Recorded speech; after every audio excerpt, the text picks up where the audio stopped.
천국의 그림자라는 제목으로 말씀 증거하도록 하겠습니다.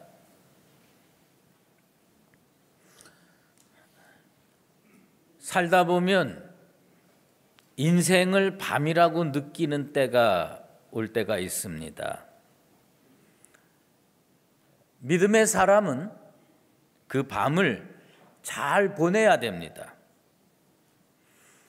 신앙은 밤을 어떻게 보내느냐에 따라서 견고해지기도 하고 쓰러지고 넘어지기도 합니다. 예수님께서 우리 인생이 다 알곡으로 가득 차기를 원하지만 예수님께서 하신 말씀의 핵심이 뭐냐면 우리가 잘 때 원수가 와서 가라지를 뿌리고 갔다고 말씀하고 있습니다. 영혼의 밤이 닥치면 나도 모르게 영적인 경계심이 흐트러집니다. 그러다 보면 원수 마귀가 내 마음밭에 악한 씨를 뿌리는데도 모르고 지나갈 수가 있습니다. 그런데 우리가 여기서 한 가지 먼저 생각해 봐야 될 것은 인생의 밤이 언제냐라고 하는 겁니다. 인생의 밤이 내 인생에 있어서는 그때가 밤이었을까 지금이 밤이었을까 이렇게 같이 판단을 다르게 할 수가 있어요. 다윗 왕의 예를 들어보면 다윗 왕은 언제가 인생의 밤이었나? 아마 스스로는 인생의 밤을 사울 왕이 다윗을 죽이려고 군대 3,000명 동원해가지고 황무지까지 광야까지 쫓아다닐 때를 인생의 밤이라고 생각했을 겁니다.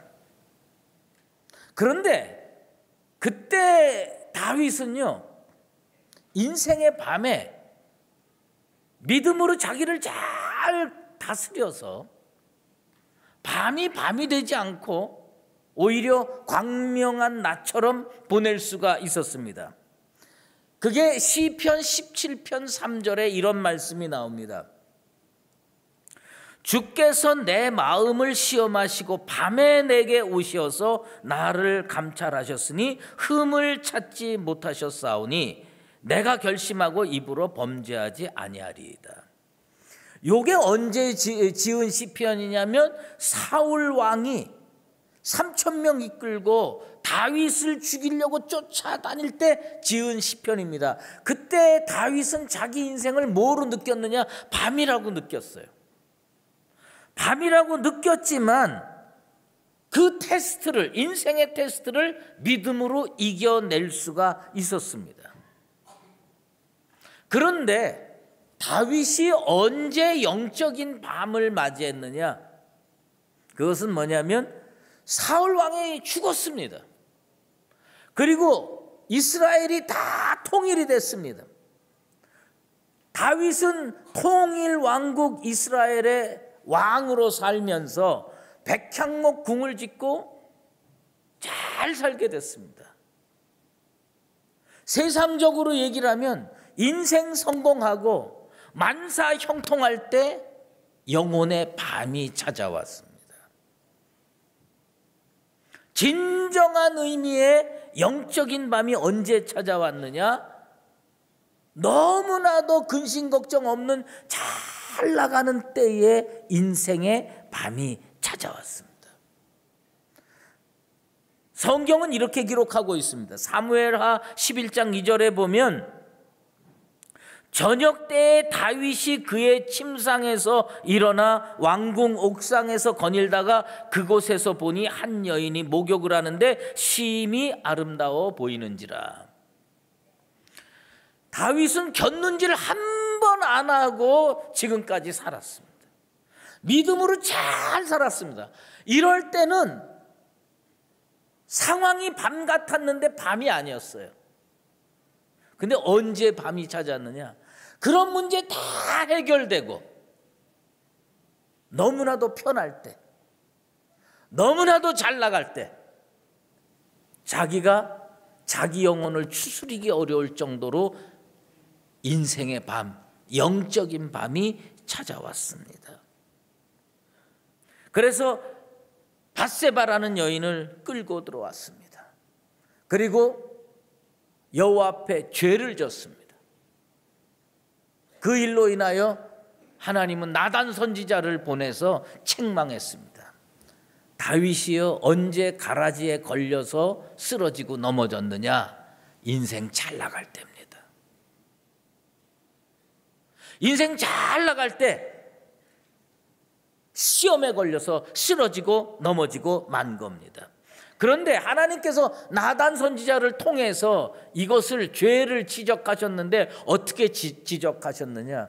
이게 참 나는 기가 막히다고 보는데, 그게 뭐냐면 네가 성적인 죄를 저질렀구나, 육체의 정욕을 이기지 못하고 죄를 저질렀구나, 이렇게 말씀하지 않았습니다.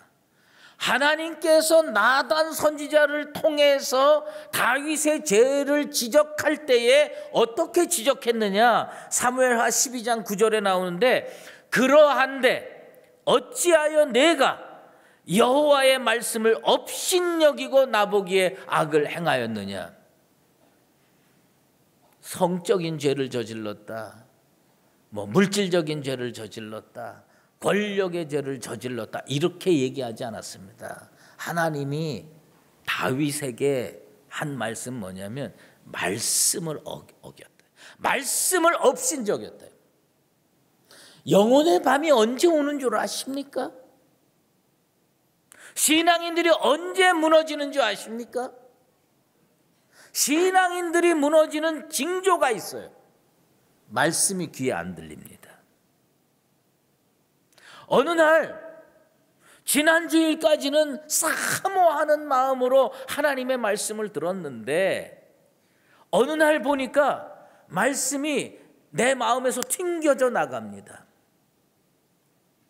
분명히 지난주 같으면 이걸 그저 가슴판에 새기고 살려고 그러는데 어느 날 이 말씀이 내 가슴판에 들어오지 않습니다. 내 귀를 통과해서 지나갑니다. 그러면서 나오는 현상이 뭐냐? 말씀을 업신여기기 시작하는 겁니다. 다윗이 얼마나 대단한 인생입니까? 그 전쟁들을 다 이겨내고 그 어려운 일들을 다 이겨내고 이때부터 좀 살만한데 그때 나타난 현상이 뭐냐? 말씀을 업신여기는 겁니다. 2019년 우리는 다시 일어나는 교회를 만들기를 원합니다. 다시 일어나는 교회가 되기 위해서 우리가 반드시 해야 될 것이 뭔지 아십니까? 그것은 뭐냐면 말씀을 귀히 여겨야 된다는 겁니다. 말씀을 귀히 여겨서 한 구절의 말씀이라도 한마디의 말씀이라도 내가 꼭 붙들고 살아야 되겠다 마음의 결단을 하는 나와 여러분 되시길 바랍니다. 다윗이 했던 거요? 뭐부터 시작했냐? 말씀 업신여긴 거예요. 이 정도는 어겨도 되겠지. 전혀 눈치 못 채고 시험에 걸려 넘어졌습니다. 사울 왕이 3,000명의 군대를 이끌고 와서 잡아먹을 듯이 찾아왔을 때도 그는 걸려 넘어지지 않았는데 밧세바라고 하는 정화한 여인을 통해서 들어오는 유혹에 견디지 못하고 쓰러지고 넘어지고 그 죄로 인하여 그 가문에 피바람이 불기 시작했습니다. 다윗이 이걸 다 이겨내고 나중에 문제 다 해결되고 그것을 신앙 고백해서 시편 기자들이 나중에 기록한 말씀이 있습니다. 그것이 뭐냐? 시편 119편 55절에서 56절 이렇게 얘기를 합니다. 여호와여, 내가 밤에 주의 이름을 기억하고 주의 법을 지켰나이다. 내 소유는 이것이니 곧 주의 법도들을 지킨 것이니이다. 무슨 얘기입니까? 여러분, 인생의 밤이라고 느낄 때 주의 이름을 기억하고 주의 말씀을 붙드시게 되기를 축원합니다. 주의 이름을 기억하고 주의 말씀을 붙드는 겁니다. 그런데 이 시편 기자가요, 그 귀중한 말씀을 선포하면서 놀라운 표현을 쓰는데, 그것이 뭐냐면 내 소유는 이거다라는 겁니다. 넓은 아파트가 내 소유가 되는 줄 알았어요. 저금 통장에 돈이 많은 게 내 소유인 줄 알았어요. 그런데 이 시편 기자는 뭐냐? 그런 아파트가 내 소유, 물론 소유겠지요. 저금 통장에 돈이 많은 거, 이건 물론 소유겠죠. 그런데 그거가 재산 1호가 아니라는 거예요. 그리스도인의 재산 1호는 뭐냐? 붙든 말씀입니다.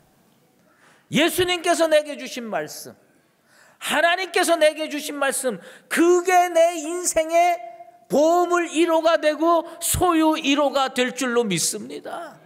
이걸 깨달아야 되는 거예요. 난 우리 강북제일교회 성도들이 난 여러분들이 아파트 넓은 데 살기 원해요. 뭐 통장에도 돈이 많기를 원해요.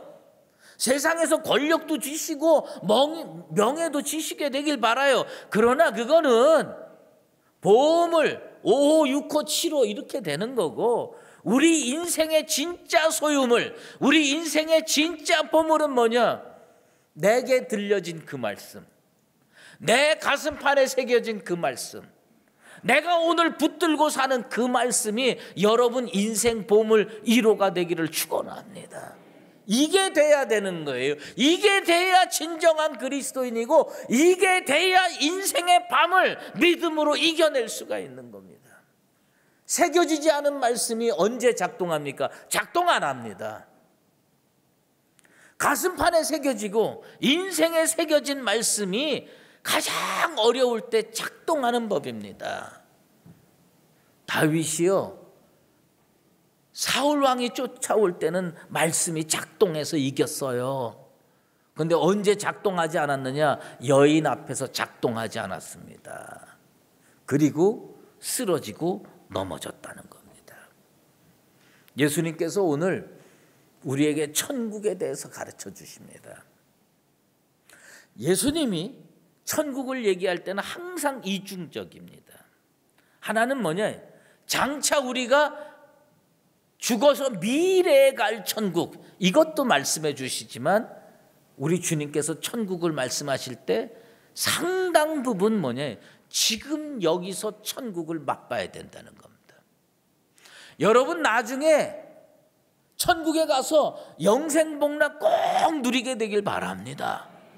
그런데 그 나중에 가는 영생복락 이전에 내 인생이 천국이 되고 내 가정이 천국이 되고 내 교회가 천국 되기를 소망합니다. 그래서 우리 주님께서요, 천국에 대해서 이렇게 가르쳐 주셨습니다. 천국은 좋은 씨를 제밭에 뿌린 사람과 같다. 이 땅에서 천국을 맛보려면 어떻게 해야 되느냐? 지금 여기서 천국을 맛보려면 어떻게 해야 되느냐? 자기 인생 텃밭에다가 좋은 씨를 뿌려야 되는 겁니다.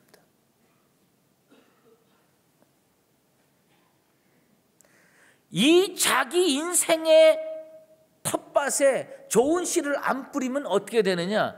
이 땅에서 지옥 맛보는 겁니다. 여러분 어떻게 살다가 나중에 천국 가실래요? 이 땅에서 천국 맛보다가 천국 가실래요? 이 땅에서 지옥을 시컷 맛보다가 천국 가실래요? 한번 골라보십시다. 1번, 이 땅에서 천국 맛보다가 나중에 천국 간다. 2번, 이 땅에서 지옥 맛보다가 나중에 천국 간다. 1번 한번 손 들어보세요. 아이고 많으시네. 그럼 2번 한번 혹시 들고 있네 아직도. 예. 여러분 이 땅에서 천국 맛보고 저 천국에서도 천국 맛보게 되길 바랍니다. 그런데 이 땅에서 천국 맛보려면 어떻게 되냐? 자기 인생의 밭에 좋은 씨를 많이 뿌려야 된다는 거예요. 그런데 이 좋은 씨는 뭐냐? 좋은 씨는 말씀입니다. 천국 맛보려면 어떻게 해야 되느냐? 여기에서 말씀을 자기 밭에다가, 인생의 텃밭에, 자기 가슴에다가 좋은 씨, 말씀을 잘 뿌려야 되는 겁니다. 어떻게 지옥이 되냐? 말씀이 튕겨져 나가는 겁니다. 하나님의 말씀이 남질 않아요.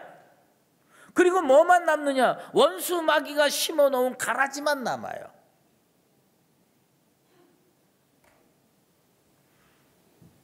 최고의 재능, 최고의 달란트가 뭐냐? 올바른 거 선택하는 겁니다. 올바른 거.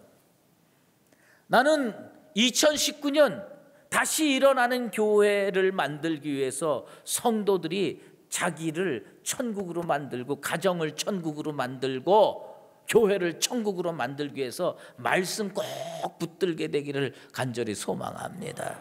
말씀 붙들어야 돼요. 어떤 말씀? 좋은 말씀, 예수님의 진리의 말씀, 복음의 말씀을 딱 붙들어야 여기가 천국 되는 겁니다.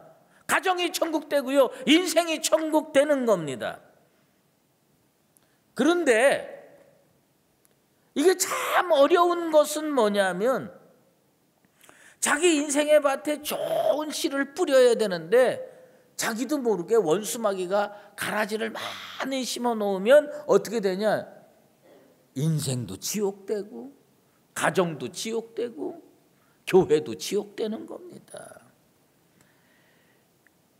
항상 그런 걸 느끼지만 이 설교자들, 목회자들이 제일 어려운 게 뭐냐? 두 가지가 있는데요. 하나는 뭐냐? 설교 준비할 때 영감이 안 오면 그렇게 힘들어요. 성경을 읽고 일주일 동안 무슨 설교를 할 건가 해서 그 본문 정해놓고 뭐 30번 40번 읽고 메모도 하고 별짓 다 해도요, 영감이 안 올 때가 있어. 그러면요 진짜 미치겠어요. 진짜 힘들어. 야, 내가 왜 이 일을 하겠다고 나서가지고 이 고생을 하는지 모르겠다. 진짜 이 영감이 안 오면 정말 목사는 못할 노릇입니다. 괴롭기가 한량 없어요. 그 다음에 또 한 가지 어려운 게 있는데, 그것은 뭐냐면, 그렇게 기도하고 영감 얻어서 말씀 증거하는데 무엇을 볼 때냐? 말씀이 마음밭에 심겨지지 아니하고 길가에 떨어진 것처럼, 바위 위에 떨어진 것처럼 대굴대굴 말씀이 굴러다닐 때 정말 힘듭니다. 근데 이건 저만 느끼는 건 아닙니다. 눈물의 예언자라고 하는 예레미야가 요시야 왕 13년부터 말씀을 증거했는데 몇 년을 증거했느냐? 23년을 말씀을 증거했어요. 그런데 이 예레미야가 그 말씀이 심겨지지 않는 걸 느끼는 거예요. 대굴대굴 굴러다니는 거예요. 튕겨져 나오는 겁니다. 예레미야 선지자가 이렇게 고백합니다. 오늘까지 23년 동안 여호와의 말씀이 내게 임하기로 내가 너희에게 꾸준히 일렀으나 너희가 순종하지 아니하였느니라. 예레미야가 왜 눈물을 흘렸느냐?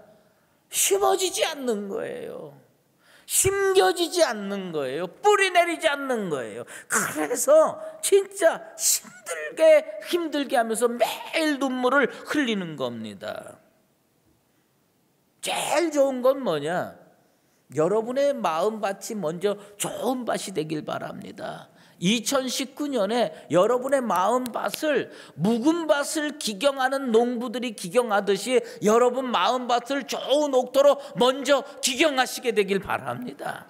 그리고 부족한 종이 그래도 하나님 말씀 들고 나와서 선포할 때 그 말씀이 여러분 좋은 옥토로 기경한 밭에 떨어져서 싹이 나고 잎이 나고 열매 맺는 그런 인생들 되기를 바랍니다.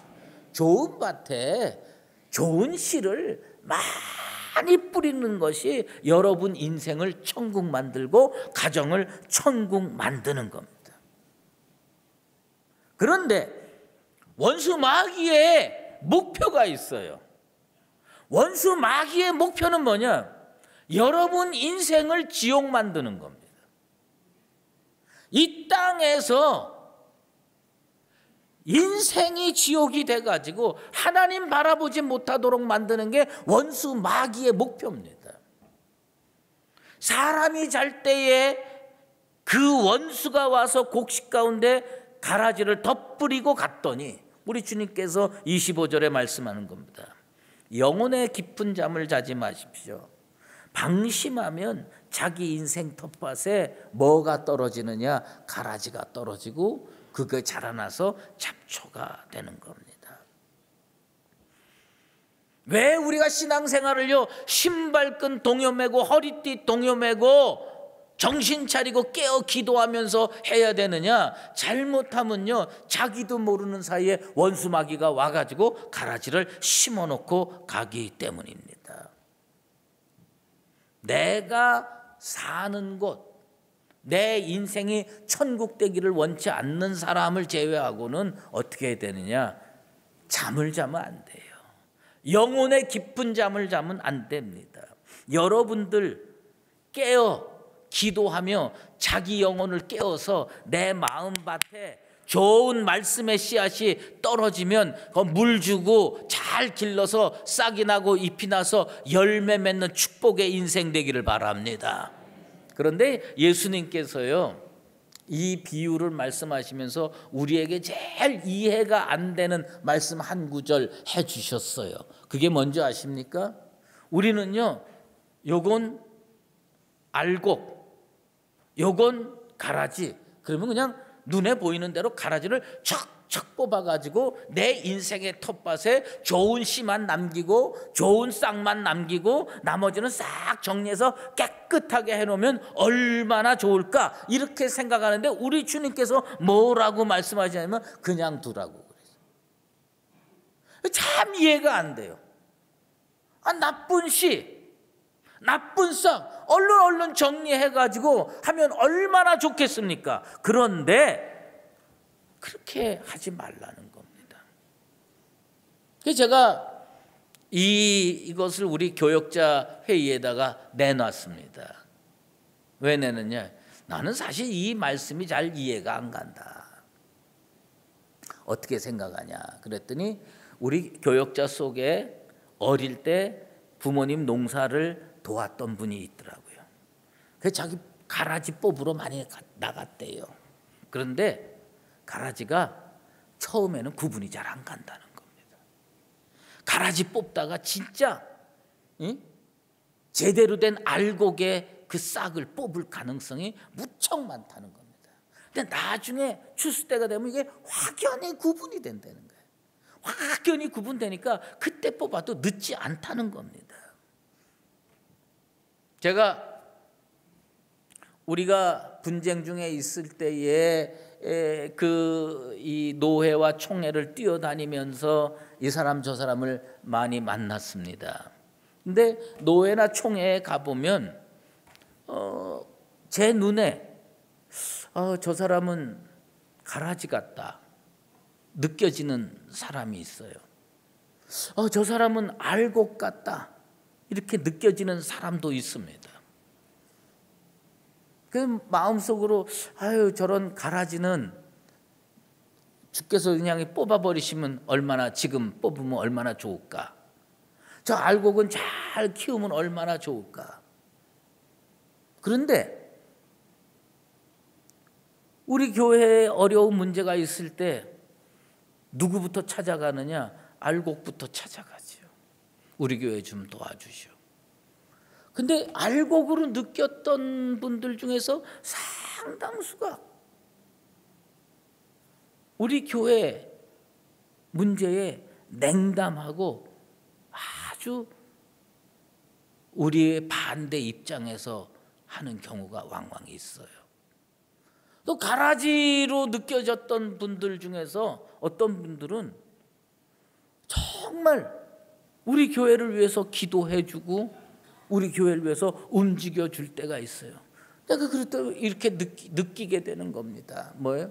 저거 가라지인 줄 알고 미리 뽑았으면 큰일 날 뻔했다. 저거 알곡인 줄 알고 그냥 했으면 진짜 큰일 날 뻔했다. 이렇게 생겨요. 이게 딜레마가 있는 거예요.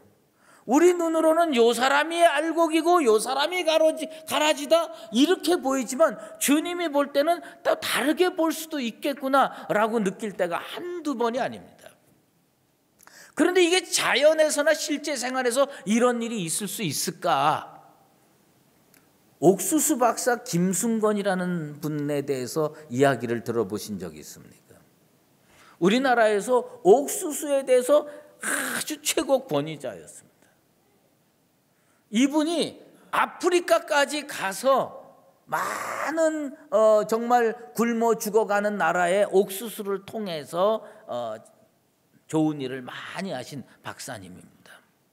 그런데 이분이 아프리카에 가서 옥수수를 키워보니까 아프리카에는 스트라이가라고 하는 악마의 풀이라고 불리우는 가라지 같은 게 있어요.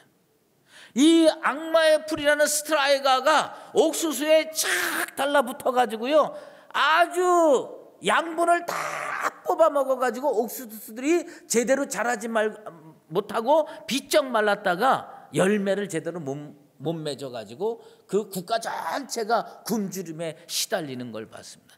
그래서 이분이 처음에는 이런 악마의 풀은 무조건 다 뽑아야 된다고 뽑고, 그 다음에 제초자 줘 가지고선 농약 뿌려 가지고서 했는데 이 밭이 피폐하게 되고 열매를 제대로 못 거두더라, 그런 얘기예요.